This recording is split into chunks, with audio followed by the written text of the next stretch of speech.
क्या आपको मालूम है सन 1800 से इस देश में हिंदू मुस्लिम दंगे हो रहे हैं। 1926 में पूरे देश में दंगे हुए थे।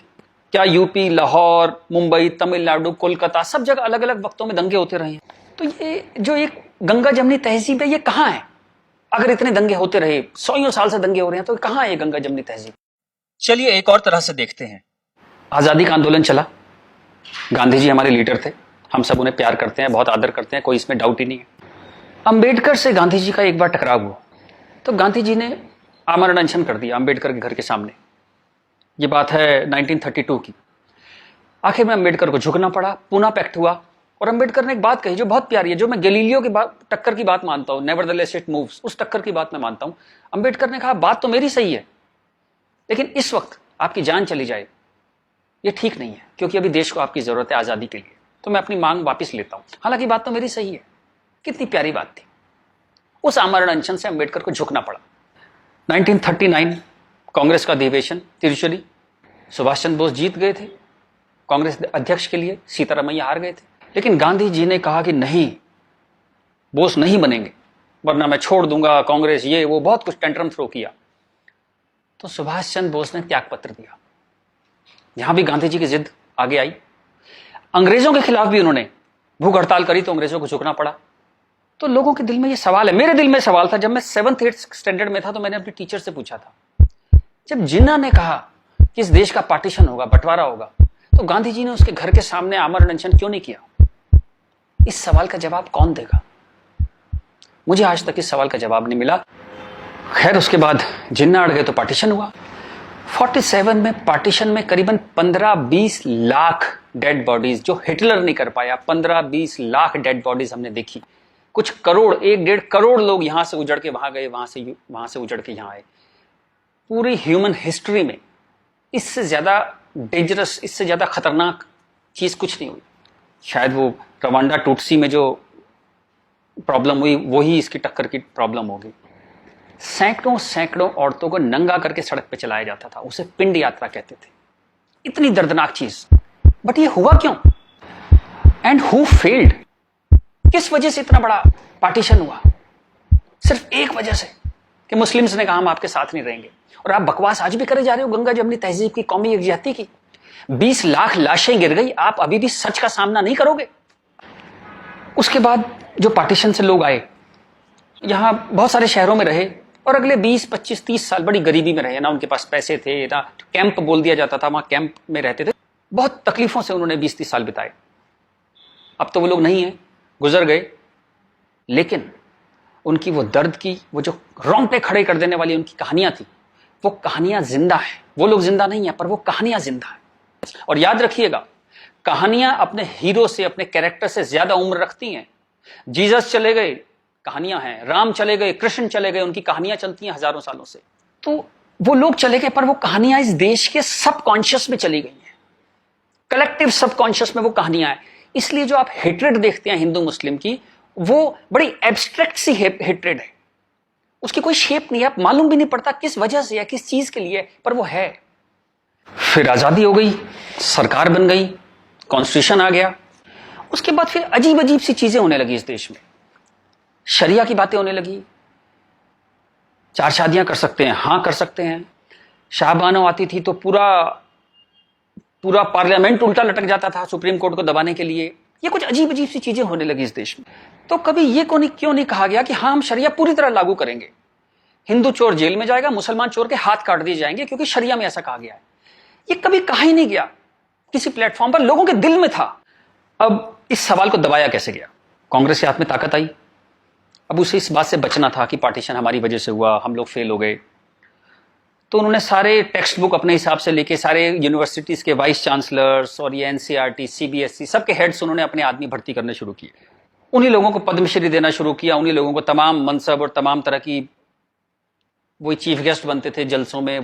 सारी टेक्स्ट बुक वैसी छपने लगी, जहां बस यही बताया जाता था कि दे दिया हमें आजादी, बिना खड़क बिना ढाल। और वो जवाहरलाल नेहरू या फूल लगाते थे और उस बच्चे उन्हें चाचा नेहरू कहते थे। लाइसेंस राज था, सारा प्रेस उन्होंने कंट्रोल किया। और खुद वो बड़े मजे से रोजा इफ्तार की पार्टियों में जाते थे। वो पार्टियां जहां ये बताया जाता था कि कोई मिसट्रस्ट नहीं है इन दोनों कौमों के बीच में, बढ़िया दावतें खा रहे थे, रोजा इफ्तार कर रहे थे। कांग्रेस बिकेम अ मछली मार पार्टी। उन्होंने मुस्लिम वोटों की फिशिंग स्टार्ट कर दी, यहां से फिशिंग स्टार्ट हुई। और अगेन वही बात, कैरेट, एक बार जब बात समझ में आ गई तो फिर जितने नए नए लीडर आने लगे, लालू, मुलायम and so on, Mamata Banerjee, सब वही फिशिंग में लग गए। मैं एक बड़ा इंटरेस्टिंग एक अपना परसेप्शन देना चाहता हूं आपको।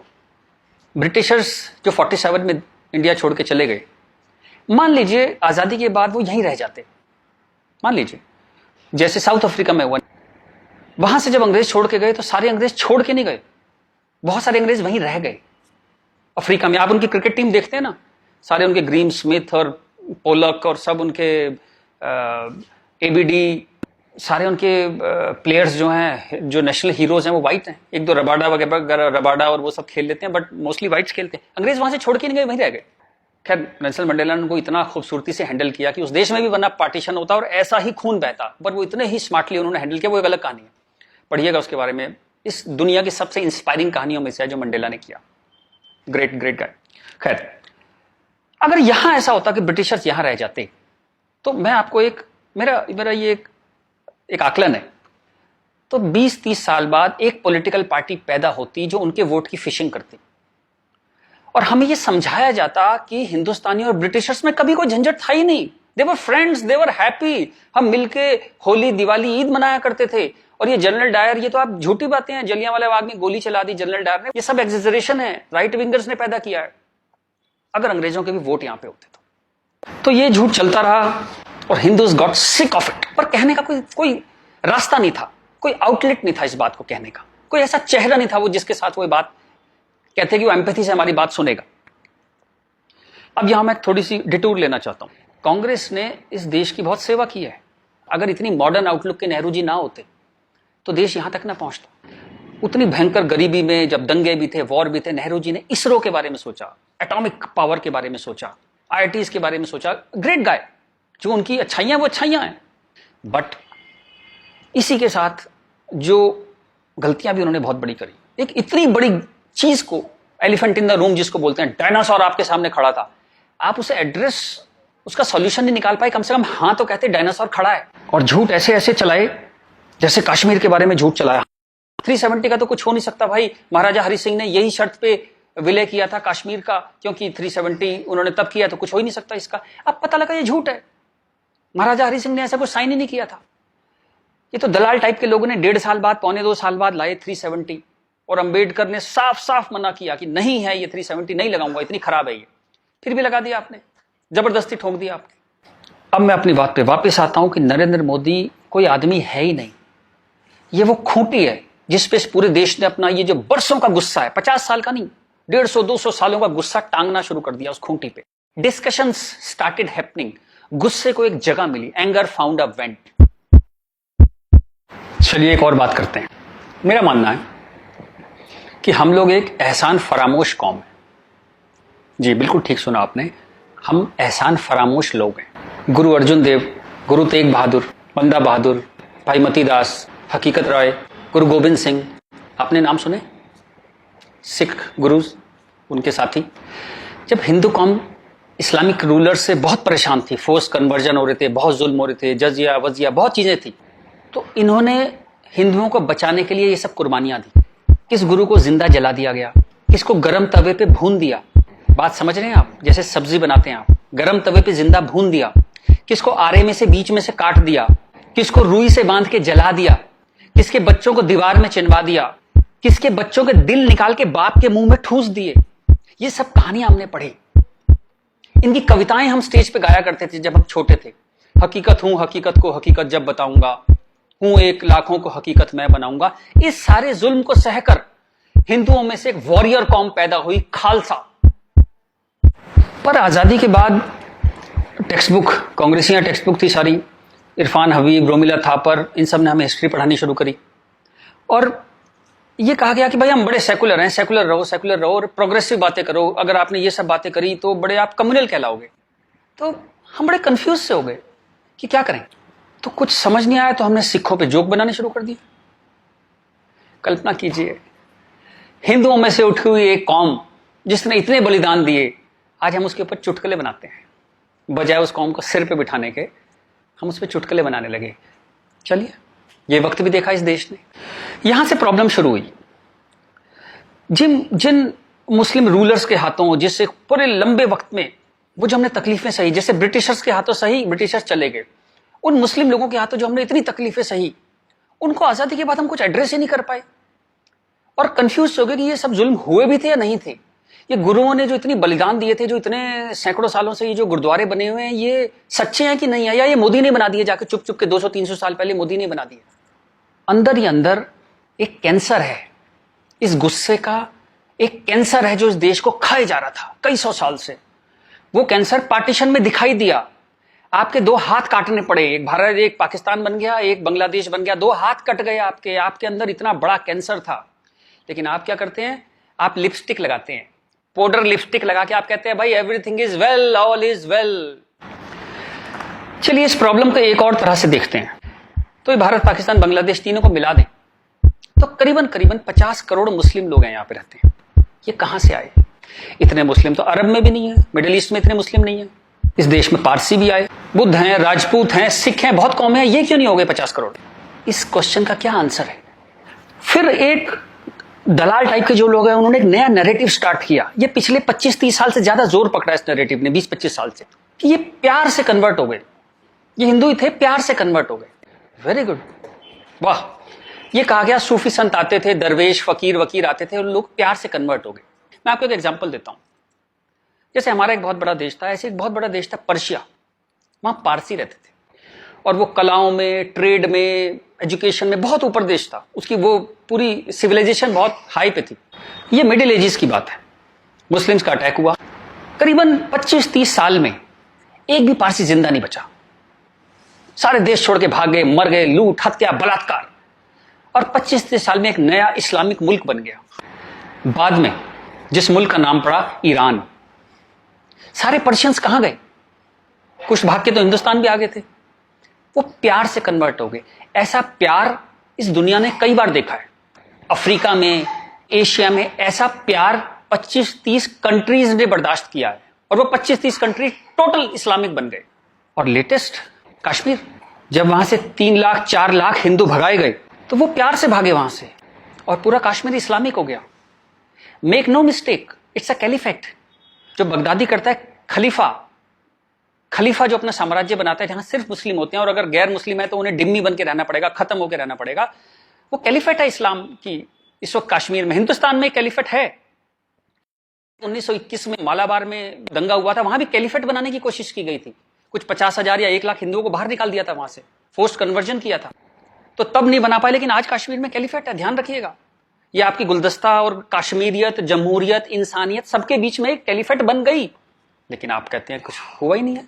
और जब ये 3-4 लाख हिंदू वहां से भगाए गए 1 महीने के अंदर, तब कॉन्स्टिट्यूशन सो रहा था, इंटेलेक्चुअल सेमिनार कर रहे थे, गंगा जमनी तहजीब पे सेमिनार कर रहे थे, और इस तरह की तमाम रोजा इफ्तार की दावतें चल रही थी। Happy, everybody was happy. और जो पूरी तरह इस्लामिक नहीं बना, उसके टुकड़े हुए, जैसे हिंदुस्तान के टुकड़े हुए, सूडान के टुकड़े हुए, और आपकी और हमारी जिंदगी में, हमारे लाइफ टाइम में स्वीडन के टुकड़े होंगे। आज से 15-20 साल के अंदर स्वीडन टूट जाएगा। ये एक प्रोसेस है जो पूरी दुनिया में चल रहा है।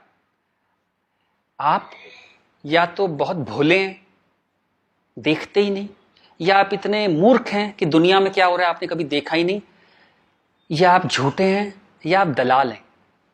अगर आप इस पूरे प्रोसेस को मना करते हैं कि नहीं ऐसा कुछ नहीं था, यहां तो बड़ी गंगा जमनी तहजीब थी, आप इन सब में से एक है, या हो सकता है सब कुछ हो। चलिए मैं आपके साथ एक एक्सरसाइज करता हूं। आपके एक दादा होंगे, एक दादा परिवार है, दादा, चाचा, ताऊ, बुआ, फूफा, उधर के उनके बच्चे, सब एक पूरी फैमिली ट्री वो है। एक नाना की तरफ से है, तो एक आदमी करीबन ऐसे 10-15 परिवार उसके आसपास होते हैं। इसके बाद आप कॉलेज, आपका कॉलेज, स्कूल कॉलेज, जहां 50-100 स्टूडेंट हैं, जिसमें कुछ दोस्त हैं जो आपके साथ ट्रेवल करते हैं जिंदगी भर। फिर आपका मोहल्ला, आपकी कॉलोनी, वहां भी आप 10-20 परिवारों को जानते हैं। यूं कहें एक आदमी मोटा मोटा 700-800 1000 लोगों की खबर उसको होती है, डायरेक्ट खबर, चाहे मिले ना कि कोई बहुत दूर रहता है, लेकिन हाँ पता लगता है उसकी शादी हो गई, उसके बच्चा हो गया, डेथ हो गई, कुछ बहुत अच्छा हो गया, बहुत बुरा हो गया, खबर आ जाती है कहीं ना कहीं से। अब मैं आपसे एक्सरसाइज करता हूं, पिछले 20, 30, 50 साल में ये इन 1000 लोगों में से कितने लोग मुस्लिम बने, कितने लोग कन्वर्ट हुए? आंसर मिलेगा 0। क्या हुआ? सारे सूफी, दरवेश, फकीर रिटायर हो गए, आईपीएल देखने चले गए, इस्लाम की कशिश खत्म हो गई। दोस्त, जब तक गर्दन पे तलवार ना हो ना, कोई कन्वर्जन नहीं होता, या बहुत सारे पैसे ना हो, कोई कन्वर्जन नहीं होता।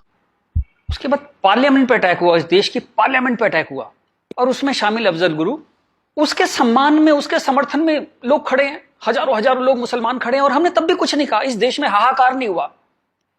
मुंबई में कुछ साल पहले आजाद मैदान में एक रैली हुई, किस लिए हुई? रोहिंग्याओं के समर्थन में। आपका क्या लेने देना रोहिंग्याओं के समर्थन में? और रैली के आखिर में क्या हुआ? जो शहीदों के लिए स्मारक बना है, फौजियों के लिए, शहीदों के लिए जो स्मारक बना है, उसको जूते मार मार के तोड़ दिया। इतनी नफरत आपके मन में इस देश के लिए, और कोई कुछ कहता ही नहीं, कोई कुछ कह ही नहीं पा रहा था। ये चल रहा था इस देश में।